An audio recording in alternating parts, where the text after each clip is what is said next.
All right, so as we get into our bedtime confessions or bedtime conversations, right?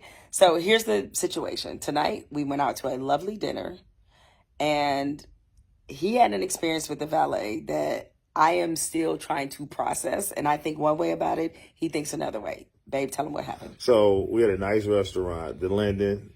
Snapper was like $80. So it's a nice restaurant. Shout out to Steelo Brim. The restaurant was fire, by the way. I come out, valet is like, "That's your car?" Like, "Man, that's a nice car. What do you do for a living?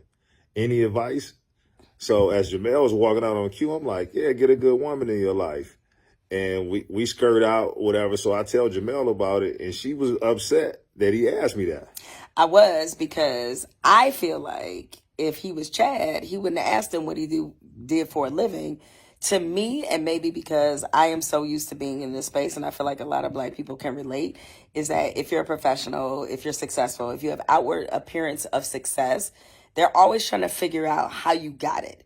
And not how you got it in a way of like, as this gentleman expressed to you, of like, oh yeah, maybe you doing something that I ain't doing and I need to learn.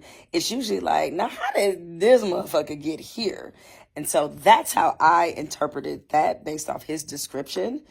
Maybe I'm being a little too sensitive. I feel like he was just asking me, and I feel like you might be right. Maybe they don't ask the white dude, the younger white dude. They wouldn't, because the presumption of success for white dudes is there.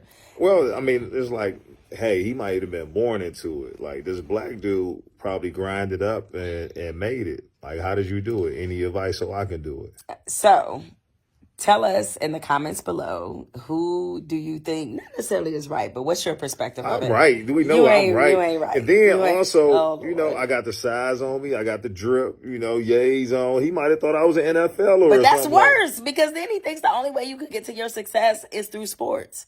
Okay? You're right. Super stereotypical. So anyway, drop a comment below. Let us know what you think. Am I being too sensitive, or did he interpret this at face value in a kind way that he should have? Let us know below.